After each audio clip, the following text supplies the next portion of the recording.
for the Mirana pick for Moose once again, which, I mean, it worked pretty damn well the last time they put it in his hands.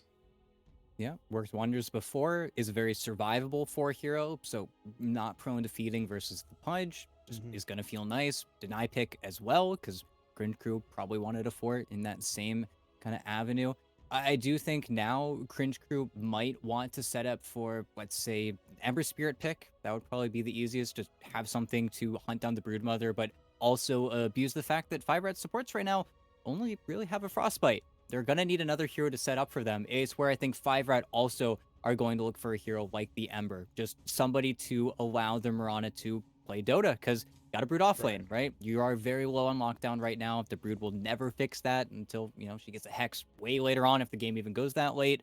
It's where now Kits' hero needs to start enabling the rest of the lineup, or DNM's needs to, even though I think in the past, DNM, he typically likes to just be the damage. We haven't really seen him put on too many playmakers just yet in this tournament, even though, of course, kicking in the back, there's always heroes, in essence, like his Faceless Void. It's banned out now, but he certainly can play that style, just hasn't really flexed that muscle just yet here. Hmm. And hasn't really been forced to either. All right, as 5RAT have only dropped a couple of games here in the group stage, so we'll see if they change it up in this instance. But first, Cringe Crew getting some picks in there. They'll take the Undying and the Snap. So we have seen the Doom so far today. It gets picked up, and it is trending pretty heavily into that core position. It looks like Cringe Crew aren't going to really mess with that trend. Yep, gets moved in, gets to lane with the Snapfire, which we already know is pretty darn strong lane. Once the Doom gets some move speed, can run down quite a few different heroes. But picking the Undying into the Mirana, it's going to hurt a little bit. And there's your Ember Spirit Okay. pick, because, yeah, sets up the Mirana, makes the rest of your lineup a much easier to play, and Undying Snapfire ain't any lockdown.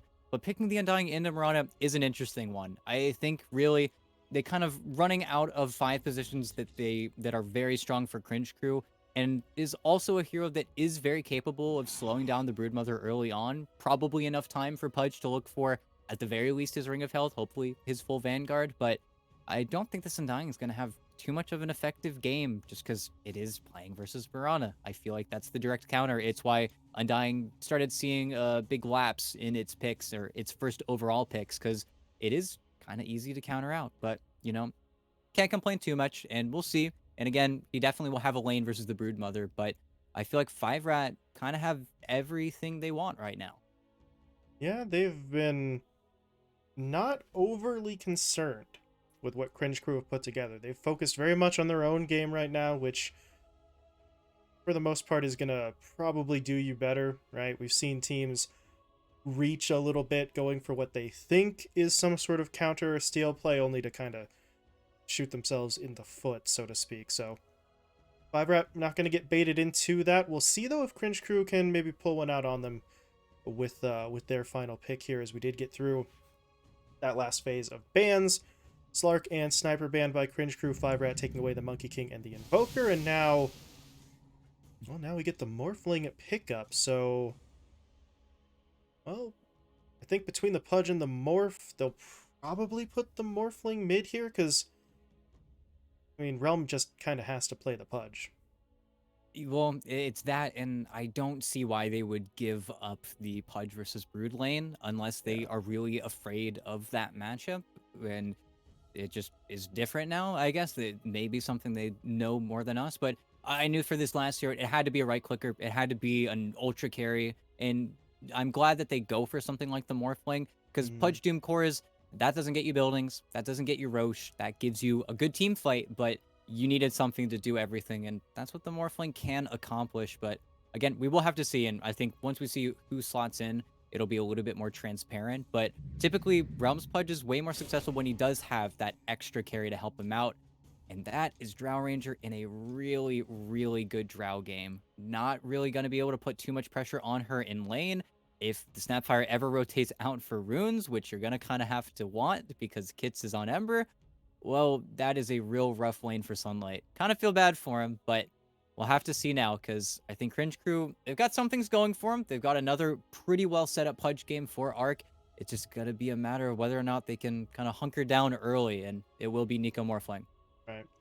And they do have a Morphling along with 2 cores in Pudge and Doom who can build and most likely will build Blink Daggers. So as we get later on, the ability to close the gap onto DNM is technically going to be there. It'll just be how much you actually have to expend to do so, and then if you all go in on the Drow, can you lock down kits and speed as well? But at least this isn't a scenario where the Drow's just going to sit in the back and you're never going to be able to get up to her. Yeah. The only kind of unfortunate thing is, well, one way to look at it is Nico's the real core for his team, so Arc and Sunlight can just focus on being not the main focus of this game. They get to just maybe go for items to dive in front of Nico, but that also puts a target on the Morph's head. If 5RAT were going to ruin anybody's game by just stuffing supports in his lane, well, it's the mid lane. If you can slow up this Morphling, if you can move that win objective away from him, at the end of the day, no matter how great a start the Doom and the Pudge have, you need to wait for your Morphling to catch up and do the rest of the other jobs that you have to do to win Dota. And that's where I think it's going to be a little bit scary. And knowing Nico as well, if we see Moose and AB1 show up to his lane one too many times, got to be careful and make sure he doesn't get on full tilt, because this could be or become a very frustrating Morph game. And, well, we have seen that happen in the past with, not Nico in particular, right? Not trying to sort of throw shade in that instance, but mid laners put into those sort of heroes that dance on the knife's edge, right? The Morphling is very, very strong, but also a bad attribute shift away from just getting punished and killed instantly. So you've got to keep a clear head, no matter what. Otherwise, bad things start to happen to you. No, for sure. Cringe crew, smoke up, heading out of the base, looking for probably this hill up here. If they can get a kind of a finger on where Speed's placing his wards, that's also pretty valuable information, but also probably looking to block this triangle up at least early, because Moose, of course, is going to look to be stacking for his Drow Ranger. So slowing up the Mirana could be very valuable, even though, of course, blocking the large camp, it's always the move you're going to go for versus Mirana. Just makes sense. Well, they got across the river just fine under the cover of that smoke, and Lee, okay, just doing a little sort of loop around the ward spot there, just checking to make sure nobody's hiding, although if he did find someone, we're not entirely sure what he planned to do about it, because he had kind of walked away from his teammates, but yeah, they'll check just to be sure. They drop a ward on their way out, so they got a little bit of vision over the middle lane. Flea's going to check, see if there's an opposing ward. Not taking any tower shots here, though, so no such vision, and maybe he can stay and... Never mind, okay. I was thinking maybe Kits comes over for the rune and he tries some sort of sneaky business, but they'll just take the bounty and avoid the conflict. Yeah, and interestingly enough, of course, the Warden has 2 sentries, but even though they smoke out and they head all the way over, they don't place any vision in that triangle just yet, and no blocking of camps either. The Warden will immediately get the D-ward on a small camp, which is very nice, but just no counter pressure. Can only imagine he's going to block the large camp now with his own sentry, but just a little bit odd, because once Moose starts to go for those stacks, you can only imagine that's going to be a point of contention for Cringe Crew. Oh, there's that hook. Man, Arc just... It's just about guaranteed. I mean, that was even a moving target. Speed obviously isn't going to go down here, but you lose about half your health on a single go, and this is always the one thing that is kind of weird to me about Arc, the way he plays this. He goes for all these hooks, but he comes to lane with no mana regen. No mangoes, no anything of that nature, just kind of relies on his teammate to pass that over to him, and I mean, it works out, but I don't know, how many carries wish that they could just throw out Pudge hooks and then turn to their support and say, hey, feed me mangoes now. Yeah, and of course, Warden, half of those mangs are for him, but, you know, he's definitely willing to share. Hungry Undying, but always willing to pass him over to Realm, but whiffs on the most previous hook, and I have to see, because this lane should eventually turn rough for Speed, but at least right now, doing a good job just kind of biding his time and waiting out his levels, even though Moose does not really want to sap very much XP going forward here, and does a good play there, just gives the range creep entirely to Speed, and then saps the rest of the wave, but should continue to try and give as much soul experience to the Broodmother as possible. Oh, Pudge was able to pull the creep wave underneath the tower here, so he's going to be able to grab a little bit. Hits his level 2. Get level 2 up on the Warden here as well, and we'll see... Well, against the Mirana, does he opt for a point in the Tombstone anyway, or do we see that sort of, maybe not quite full 4-4 build, but something similar to it? Nope, could definitely pan out. I'm just looking at the mid lane, just dancing with the Morphling. Didn't go for the second point in adaptive shift or attribute shift just yet either. Just doing the adaptive strike spam that is very, very obnoxious that we've already seen our safe lane morphs spec up into. You can use it to annoy kits, you can use it to grab some last hits for relatively low mana cost, so... Yeah. I do like that he still takes the point up in the waveform, though, just in case, right? Or, I was gonna say just in case, I feel like in a lot of circumstances it's less about being safe against kits and more about having the extra maneuverability to try and snag some of those runes, too, because... Well, you're going up against a spirit. We always talk about how rune-dependent that they are, and now... Yeah, kits, you gotta be a little bit careful there. Tower shot's dropping him low, but he should be okay. Yeah, a little bit scary, and I did see that unfortunately the courier did not make it. The Pudge did not get his Ring of Health. He went for the same path, the funny path that we saw happen only a few days ago, but actually top, where they find the first blood, they run down the CM, just gets caught by the cookie. Cookie into Scatterblast, slow into... What? Scorched Earth plus that speed aura again. We saw this in, I think, the last Doom game as well. He is just exceptionally fast. See if he even picks up a Windlace, and at that point, you're not getting away from him. No, definitely aren't. And of course, no action onto DNM, and DNM has a really good start. Can't really fight for denies with Doom, so the really only play is to give a kill out onto him. But DNM's also getting so much solo XP. Slowing down AB1's game maybe a little bit, but he is very happy. And once he gets 6, it becomes unlaneable for Sunlight. Not going to be a fun time for him at that point. He's going to start to take a little bit of damage. The cookie is canceled by the Gust, pushing him back. And now, yeah, Sunlight, you have no HP. He gets rooted up, and the DNM was just sitting and waiting for that play to develop. They strike, well, on the other side of the map as well. Realm gets taken down, Moose finds the kill. Nico, though, was able to at least get something back for his side with the solo pick-off onto the Ember Spirit with 3 points in the waveform, so... Well, that's not what we're really used to seeing ET from the position 1 morph, right? It's the adaptive strike or the shift that he cares more about, but... It's a nice little damage increase from the waveform, and Kits just wasn't ready for it. Nope, definitely not. And Nico proving why he is one of the best laners. He really is just kind of bodying Kits. This is the most I've seen Kits struggle in a long time. And of course, a lot of history in this matchup. They play versus each other pretty much every single day. Anytime they hit the Q button, it's a possibility. But Nico just knows the limits of his hero as well. He's pretty much the entire laning phase been sitting on this 400 HP, switching between the strength and the Agi adaptive strike, just messing up the last hits of Kits. It's just giving him that small lead, and it's why he gets the kills. It's why he makes the big bucks. Just not with 5RAT, though. Yeah, well... Always the question.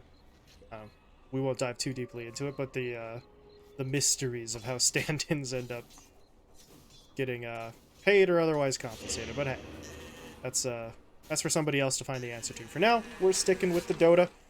Taking a look back down bot, where Speed is starting to get into the not-so-fun part of this laning stage. He's holding his own for now, but the Pudge is going to start to become a problem here. That ring did make it out to him after the courier respawned, and he doesn't even really have his backup here, actually, because the supports have really just left at this point. Oh, never mind. Moose does come back in, but Moose is gonna look to make some plays, right? You've got the arrow. I don't know if it's gonna be a rotation mid or top, but we'll have that opportunity in the near future, and if you don't take it, your opponents might go first. Flee? Yeah, he's into the river. They see AB1. That's a Crystal Maiden, no real way out there. So Nico's gonna get the freest kill possible, and the only real downside of that is that they don't actually get the rune. The haste spawns on the other side, and Kits did pick it up. Yeah, just luck of the draw there. Still not level 6 on kits, which is very unfortunate. Wow. And, well, yeah, Home goes down bottom, and his courier dies just on the path towards bottom, so that Vanguard's not going to be in his back pocket for another minute. Just, Ark's courier is just a legend at this The point. Warden And might go down too, yeah. walked all the way down. Just earn charges, just a few more levels, a little bit more damage coming in from speed. Just great stuff all around from 5RAT. Back up in the top lane. They do get the cookie stun this time, but DNM still got the gust out, so they weren't able to immediately follow up, and now there's the turn. Root into multi-shot. Sunlight suddenly does not want to be here anymore, and... oh, they may not have found a kill there for DNM, but that's the second time they've just been able to completely turn that initiation around, and... 5RAT are starting to look a little bit better here. That net worth lead is just flirting with the 1k mark, and net worth-wise, to everyone other than, I guess, the Ember Spirit is feeling pretty good, but... you look at the Ember, he's the lowest net worth core, but realistically, compared to Sunlight and Realm, he's not that far behind. Oh, and there he goes. Now if he finds this kill, yeah, he's going to jump right back up. Playing with Moose, and that's really going to be the dynamic duo here, is the Ember and the Mirana, just making sure they can make those rotations and those plays happen. The only kind of sour spot is there's a Morphling that will just hit the tower anytime you go for a rotation. But that's also to highlight Kits' skill build a little bit, but that's also where top DNM just ran down Flea. Should run him down. He's dancing. Getting into Definitely the tree is, line, and AV1 says, no, enough of this. Yeah. It's only level 1 Pulse, or not Pulse Nova, wow, that'd be something. Level 1 Crystal Nova. Or maybe 1, but it does the job. No, it certainly does, and now top is unlaneable. Sunlight is going to be a little bit homeless, but that's the best part about Doom. Even though he really hasn't had a great lane, he's doubled over in last hits, he's 4th net worth. Because Devour is a hell of a spell, and he's going to have a Midas in just a little bit, just 100 gold, and then he'll be able to run into his triangle and then just get that max efficiency. And at the same time, Realm got the Vanguard, so he is freed up to just kind of rotate into the jungle here, although I don't really know if they want that for 2 of their 3 cores. That feels like you're maybe stretching those farming resources a little bit thin, but well, we'll have to see, because right now, bottom lane is still not looking like a great spot. The Warden is in some trouble. Arc is coming in to try and help, but he can't save his teammate, and now, with very little health or mana, he's just got to leave. He's going to go for the TP home, and he does make it away, but this is really starting to get concerning. It's now a 2k lead for 5RAT, and well, you see Cringe Crew having to make some moves here. I said before, having 2 heroes rotate into the jungle felt maybe a little bit risky, but if it's your opponent's jungle, there's a little bit more space, but yeah, that's it's not ideal there. You send Arc back down bot after getting out the first time around, but he still doesn't have any backup, so they just jump in again, and this time they get him. Yeah, and it's a matchup where if he's level 6, if he's on equal footing with the Broodmother, then maybe he can just stand and just eat, and of course there's a Mirana to try and stop him, but that's why they went for this hero pick into the Brood.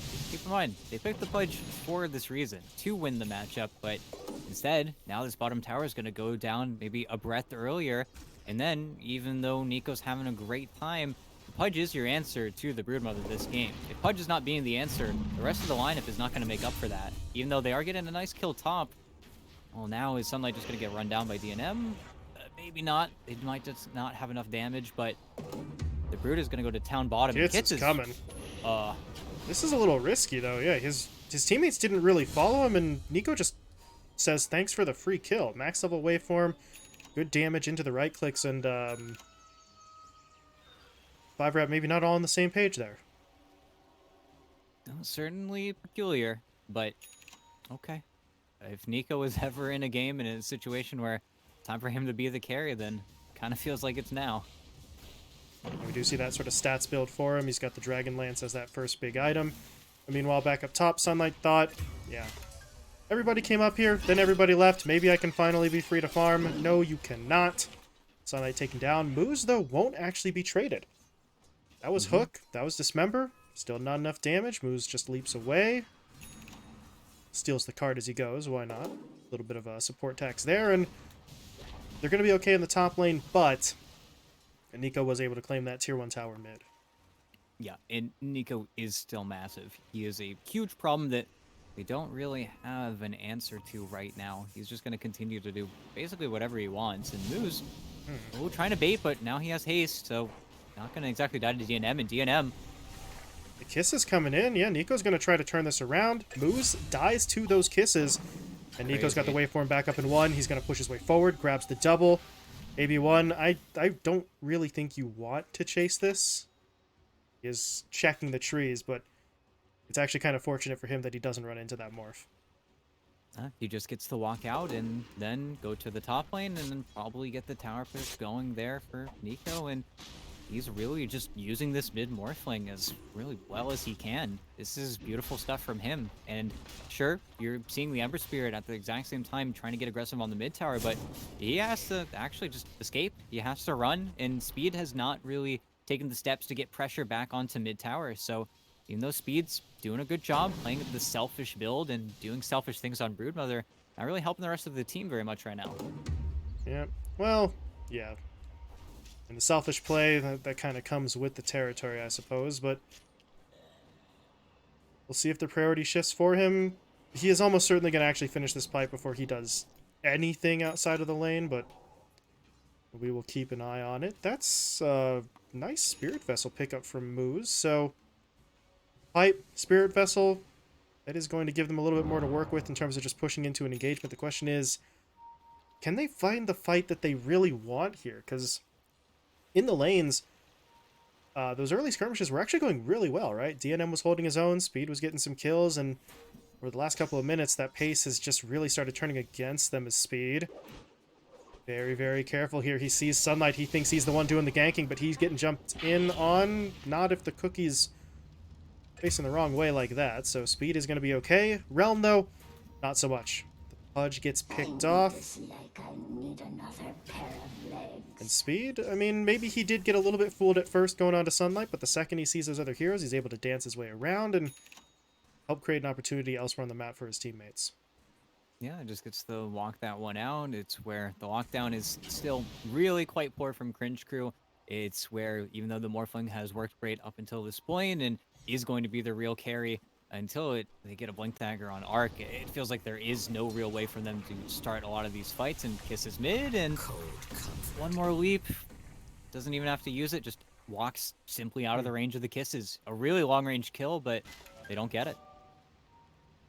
Came close, but not close enough. Meanwhile, Art goes for the hook onto Kits, hits a creep instead, but I don't know. At least you clear up this top lane. The Pudge gets to farm a bit. He's working towards that Ags, which, well, I guess every once in a while we see the order switched up between the Ags and something like the Blink Dagger ET, but it feels like it's always some variant of this build. Vanguard into one of Ags or Blink, and really no deviation. Yeah, and it doesn't need to be a deviation, but I do feel like if Arc could look for one of the other items, it would maybe do him some good, because I feel like this Ags is a selfish item. It's not a BKB that would let him survive. It's not a Blink Dagger that would assist his team in finding some of these kills. It's where I hope that Cringe Crew don't get into that mentality where they don't need to change enough here, because if they are strong enough, if the Doom and the Pudge can make themselves assets to the team fight, and then they just let Nico be the sole carry on that morph, then I think that's their easy way to win, as the Warden, solo, Speed looking for one more, pop. And he explodes into spiders, which I refuse to talk about that statement anymore. We're going to move on, but that is a bit unfortunate, because the Warden, he loses like 90% of his health to the Spiderlings and one Spawn Spiderlings nuke, and oh my god. Okay, Arc. Well, they had the vision. They get the hook. They catch out Kits. They're able to keep him locked down with the Dismember, and all of a sudden, they are starting to look a little bit better here. They're moving into the pit as well. I think, yeah, that was an arrow out from Moose, so they know this is happening, but they can't do anything about it. Yeah, no.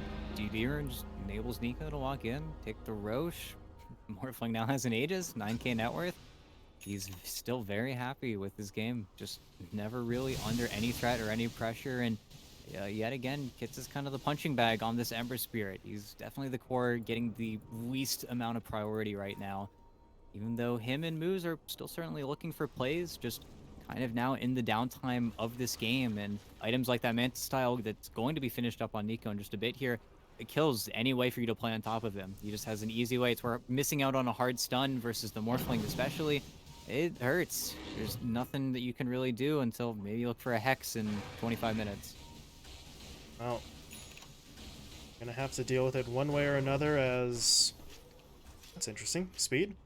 Finished off the pipe, going for some drums at this point. So we were wondering, you know, what was the call gonna be for the Brood utility-wise, because the Wraith Pact is not really the best choice anymore in terms of just rushing it out. So drums are not overly impressive, but I don't know. It still helps. It gets you into that fight that little bit better, and I suppose you do have the Boots of Bearing upgrade to work with eventually.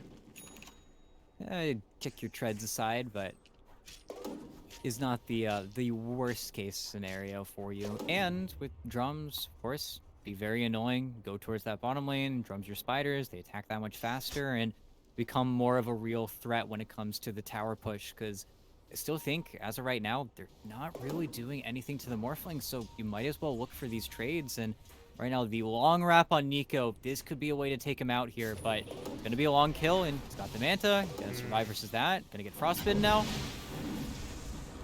Oh, they're going to take him down once. And DNM's actually in here as well. Can he time up the Gust? Yes, he can.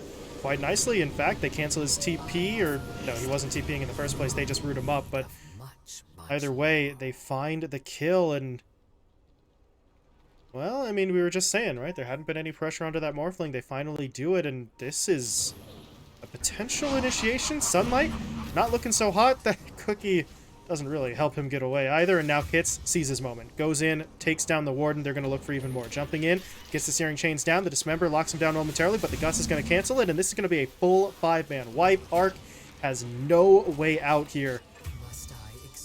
And 5RAT just, well, they just flip a switch on the map here. They go in, they get 5 kills, and everything looks perfect. And that was all in the 4v5, and of course, maybe a 4v4 because of how free that Morphling kill was, but Nico just was in that awkward position where when it comes to the smoke, you don't know what's more dangerous. Do you go under the tower, or do you eventually just walk back into him? And he walked into him and didn't have any team behind him. And then the map just kind of shifts. And now, well, Speed during that entire time, of course, wasn't helping the team fight, got Glyph. So now, Cringe crew always have to TP back for him. You don't get to make a smoke play and then a fight and then stick around all too long. It's where you have to always respond to the Broodmother now. It's going to take a lot of Cringe crew's time. Speed really is going for utility at this point. We talked about the pipe and the drums. He's queued up in AC now. So damage-wise, no. He's not going to hit particularly hard, but once he is actually in with his teammates, he is just going to be buffing up everyone all the time just from his sheer presence. And if you're Cringe crew, then you have a decision to make. Do we focus the Brood to take that utility away, or do we try to ignore the Spider that doesn't do damage, but leave all those buffs on the table? No, it's a problem with no real solution here, and maybe the solution is just Nico being level 20 and having the waveform attack talent, but that's a good 5 levels away, and in the meantime, the rest of the lineup's also just farming. Gets is working towards his BKB. They're actually smoked up again here. DNM just finished the pike, so feeling a little bit more confident to get himself involved here, and smoke will break. They will find the Warden, and okay moves. Just takes a Doom to the face, and that's kind of going to break it up a little bit, but if you're Cringe crew, I don't know if you want to go too much further forward, because you did pop the Doom on that one. They're just going to take their 1 kill and be okay, and the smoke play, yeah, just kind of falls flat. No, it just doesn't pan out for you. You do get to swipe the DD and bottle it up on the Drow, so that's something to play with. And, well, Cringe crew finally have the Ags on the Pudge. They're getting aggressive. They're walking forward, looking to get anything going here for Realm. They don't have kisses. Taking the hook. Ooh. DNM just gets blown up in an instant, and if you're 5RAT, there's nothing you can really do about that. In terms of defensive capabilities, it's just that Hurricane Pike, and obviously that was not enough. They are going to try to hit up Nico, though, but he was able to start shifting. They're still burning through it, though. Okay. That's a max level shift as well. It just didn't really matter. Fleet gonna complete his TP out. Arc will make it away, too, so it's just Nico, maybe? No. The Warden tries to TP out in the river. He'll quickly be caught and finished off, but Cringe crew able to, I guess, mitigate the damage would be the phrase, but you see the way that the net worth has shifted. The momentum kind of seems to have moved over to the 5RAT side, and the one hero that they were relying upon to just be the guy for them was the first one to go down there in the Morphling. Yeah, and just a little bit careless there with his Mansa usage. Just popped it, trying to get as much damage onto that tier 2 as possible, and didn't really expect to go down with the Drow already taken away, but just ends up being a miscalculation on his part. And now, well, there's a full AC. I pretty much finished up on the Broodmother. Still looking for a good few items on that Pudge, and of course, still got that nice kill onto the Drow, and actually, whole realm needs some help. That is a hell of a shot, and they're going to follow it all the way in. Arc saved by the Lotus for now, but there's the physical damage. Sleight of Fist comes in. Moose is the one to actually snag the kill. They want the Warden. They're pinging him out. They get the root. DNM's going to start to send in the shots, and Moose snipes it once again with the arrow. And the era of 5RAT being afraid of the Cringe crew lineup is starting to pass. They are just going in full bore with a lot of confidence, and that confidence is paying off, which honestly is kind of surprising because we just saw like 2 minutes ago DNM is a relatively easy kill if they can get onto him, but 5RAT thinking if we're the ones doing the initiating, then they don't have a chance to get on our draft. Yeah, and it really doesn't make sense for them to get it. It really has to be either the hook or just them dooming and then running a million years past trying to get on top of him. But even if the doom gets off at this stage, I feel like with the Force Staffs, you just save them. You just move them away. You chains them up. It's where desperately we need just a little bit more farm on the Pudge. And right now, the rest of the lineup is trying to make space for him. He's going to get some triangle time while everybody else looks for this Ember bottom. But then Kits is out. You know, gank dodge artist. And as soon as this bottom wave is in, and they even saw the Manta there, probably should just evacuate to that top side of the map, then start playing around Roche. In the meantime, I want to point out, looking at Moose, he is looking for an Aghanim Scepter here, so we talked about speed maybe going for the utility build. He's not going to have as much damage at his disposal, but the Mirana could maybe step up a little bit there, right? You've got yourself basically a potential double Starstorm play, which will come into effect. Oh, not quite there, I guess. That wasn't a double Starstorm, but the first one did a lot of damage. Arc, though, turns around. Ooh. Turns around and gets some revenge. Immediate hook play. They find the pick. They get a double damage rune into the Morphling's hands, and now Nico's just kind of wishing that Roche timer were a little bit lower, but still. He's got it bottled up. He can afford to wait, and the timing's going to be a little bit close, CT, but maybe they will still get a pretty decent amount of that DD timing if they do go for Roshan. Yeah, it will be coming up at that tail end, but still not the worst case scenario, and we'll have to see how they actually decide to take over or take back even a little bit of this top side of the map in the real estate, because Speed has decided to flip. Instead of just constantly pestering this tier 3 bottom, thinking that maybe mopping up this tier 2 top and putting pressure on the Roche side of the map is going to do him a little bit better.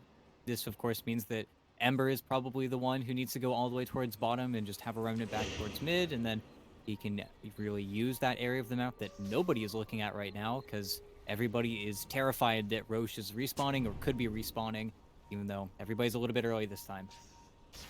And Nico was able to get his Aghanim Scepter up and running, though, so he will be stealing away some stuff from whoever he happens to target, but that was a little bit of a strange jump in. He goes forward, doesn't really find anyone, and this is getting kind of awkward. They do see AB1. They'll blow him up, but I don't know if that's enough of a pick-off for them to really go into the pit, but they're at least hanging out in the area. Still 30 seconds, though, so by the time Roche is back up, your Crystal Maiden will be like 2 seconds away from her respawn, and they still have that outpost for her to TP to. Yeah, and the rest of the lineup really doesn't care. And they're pinging Flea right now. He does have a Lotus Orb, so the chains won't do much. So we'll start to walk away. But yeah, DNM, if he can connect, then that's surely enough damage there. Kits does end up getting the kill, but Just thinking about it, Look. he's gonna try. Oof. Hits, dodges, gives him the laugh. Nico just grabbed the haste rune in the river, and Kits is in some serious trouble. He needs backup. They are going to be able to get in here, but now Arc makes his move, jumping in onto DNM. DNM trying to force staff himself away, but he's hooked back into the fight. And now, what do they have to work with? How much damage can they really put out here without DNM and Kits? It looks kind of iffy, but they're at least able to combine forces onto the Warden, but that's not what they really wanted. That's their 2 supports on the Cringe Crew side dying for unbelievably valuable kills there onto the 2 main cores just as Roshan is respawning. yeah, and AB1, he will scout it out. He knows that Roche is now on the table, but yeah, just an unfortunate way for that fight to break out, and then not being able to stick onto Nico as Moose is now on the lamb, running away bottom. It's still, though, just a very awkward jump and a very awkward overextension from 5RAT. They basically just give their Drow Ranger to the Pudge, and of course, a hook that Realm could not afford to miss, but Realm doesn't miss those. Aghanim Scepter finished by Moose, so we'll see if the Starstorm kind of helps them damage-wise. Still kind of skeptical, but I don't know. Moose couldn't exactly turn himself into a right-clicker immediately. That would take quite a bit more gold, so for now the Ags is maybe the next best thing, although I don't know, with the way that last fight went, maybe defensive itemization would be a little bit better, and you do see him queuing up a Lincoln Sphere on that Mirana, so he is now shifting into that direction, but well, it didn't do DNM much good in the last engagement. Once Arc was on him, he was pretty much dead to rights. Oh, and now, well, everybody is aware of the stakes of this game. It's where vision advantage. Currently, 5RAT still have the ward sentry on the cliff. Cringe Crew don't have a good opportunity to take any jabs at that vision, but they've got the river wards. So, honestly, evens out. Now, smoke up from 5RAT. These smokes really don't feel that impactful, though. I think large in part because they don't have that great of a stun to lead things off. The chains are just met with Lotuses or BKBs or Mantas at this stage, so they're really struggling to find a way to catch Cringe Crew off guard, and of course, Cringe Crew just stood on their high ground. They say, you're the ones that can go, so we'll go bottom, you know, we'll see you guys later. We'll force Roche whenever we feel comfortable, because we're not going anywhere. And they're about to close in on a BKB on Nico, so this Morphling is about to be even less scared. The speed. Yep. They see him. Can they catch him, though? They're going to be able to get him with the Shivas, but not able to hit him with the hook, and Sunlight is taking a fair bit of damage from those Spiderlings. They do manage to clean him up, though, but now there might be another fight. The Warden did get hit up momentarily. His tombstone's cleaned up quickly. They're looking to move. What can they catch? Flea is the sort of straggler here, and he is going to get slowed up. Cookies himself to try and make it out, and the defensive hook, I mean, it pulls him away, but it doesn't disjoint the projectile. Flea's going to get taken down, and now Sunlight's in some trouble. He's able to pop that Shivas again and fall back, though, and now Ark and Nico make their way forward. But the root is going to be there. The silence is in as well. They're just burning through them. Nico just has to try and get away, but he's not going to make it. DNM just took a rather sizable uptick in his damage output there. 3,500 dealt in that fight, and well, if you get multi-shot off in its entirety with the upgraded frost arrows from the shard, you do a lot of damage.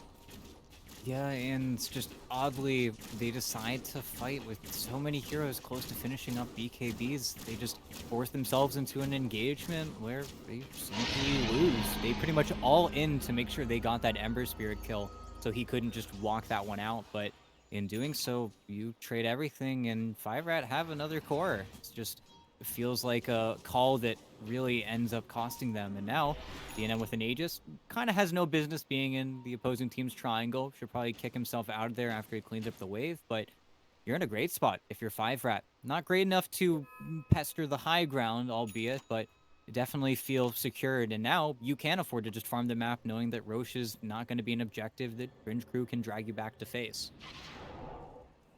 Some time to build up. Oh, there we go. was wondering where that had gone. The shard from Roshan had been held onto until kits respawned, so he's got himself some upgraded, or one of the two upgrades to Fire Remnant. And really, I mean, the other cores already had their shards, so I guess he was kind of the last man up in that instance, but they continue to just generally increase their power levels here on the 5RAT side, getting stronger and stronger, 11k net worth lead, but, well, there's the BKB.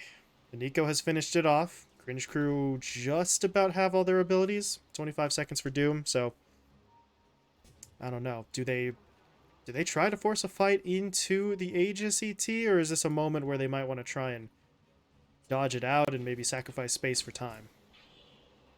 Yeah, I think space for time is probably going to be the call. It's where even Sunlight, he's looking for an Ags on the Doom, which is probably just a little bit of desperation because the Lincoln Spheres are getting built up by both the cores on 5RAT.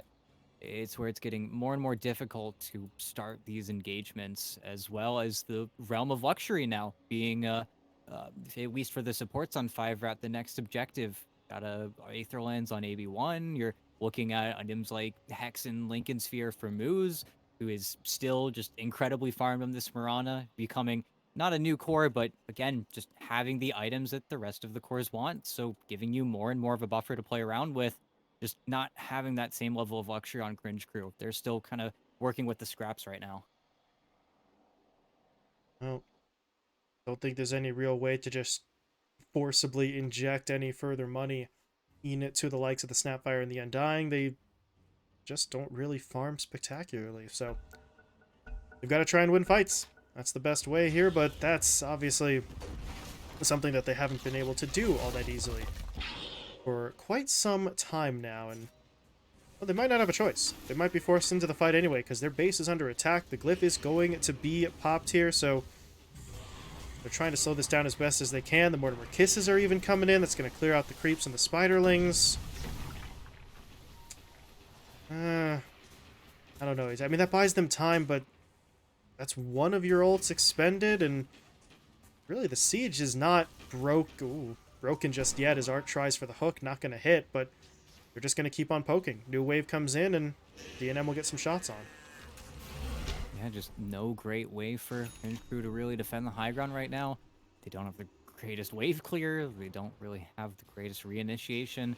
And as soon as they blink in, they're pretty much caught. There is at least a Force Staff on the Wardens, so a tool to get the Pudge out in worst case scenario. But really the best thing they got going for them is the random hook that Realm can throw into the mix and then hopefully overextend and make the Drow commit when she doesn't want to. But until then, 5RAT are just looking to play 80% of the map while Cringe crew are getting bottled up in the base. And the only real way for them to leave right now is to smoke and look for some Doom play. But even then, not really many item timings coming up. Realm doesn't really want to make a play until he has his BKB. He's only 200 gold away, but just feels like a struggle. He's hooking for creeps, but he's just not getting net worth nearly as quickly as he should.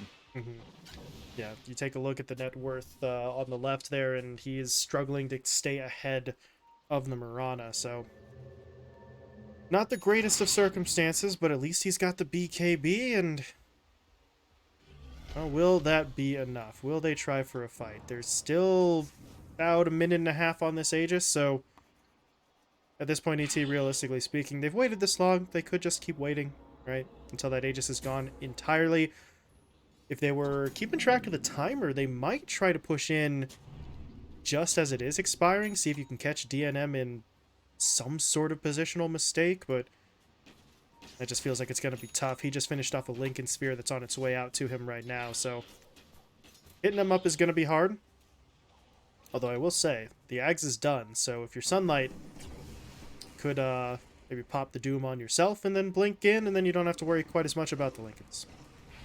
On Glyph Forest, they got in through that tier 3 bottom, so time to defend, but the smoke is going on too, and here we go. There's a self-cast. They're going to make the jump. They're in onto Kits first. Can they take him down? Actually, between Kits and DNM, okay, they'll go for Kits. That does allow for the Drow to escape, but that's a huge kill for them to start the fight, and okay, Kits is going to buy back. He still had a Remnant. He's going to jump his way forward. Flea taken down right away. Ark in trouble, dropping down. He will fall. Sunlight as well. Triple kill for Kits, looking for the Ultra now. Onto the Warden, and there you go. Fight's done. Yeah, Just and they call it. in the blink of an eye, Kit says, you know what? How about I'm not dead, and we win the game? Not a bad plan.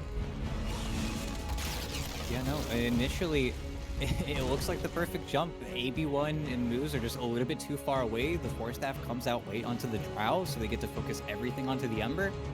And then they put an Ob Sentry down, they hide in the trees for a second, and then Kit says, okay, it's time to win. And then they just win. And there's nothing you can do about it. Just complete overextension. Cringe Crew took their great jump, and then I think we're a little bit too happy about it. But, you know, what can you do? It's another kind of sad loss for the boys here, but a very important win for 5RAT to continue to push ahead of other teams to make sure they don't get eliminated. Yeah, they now are pushing into that top sort of 2 or 3 territory with this win, and could further solidify that position with one more at Cringe Crew's expense. Meanwhile, for Cringe Crew themselves, I'm not 100% sure on the math, but we're getting into the territory where they're going to have to kind of win out the rest of the way through. I think they've got 5 games left in total if we include this upcoming game 2, and they've only got 1 point on the board so far. So it's getting late real early for Cringe Crew. They're already sort of with their backs against the wall here, and this felt like one of the better drafts we had seen from them recently, ET, and it kind of doesn't do what they were hoping.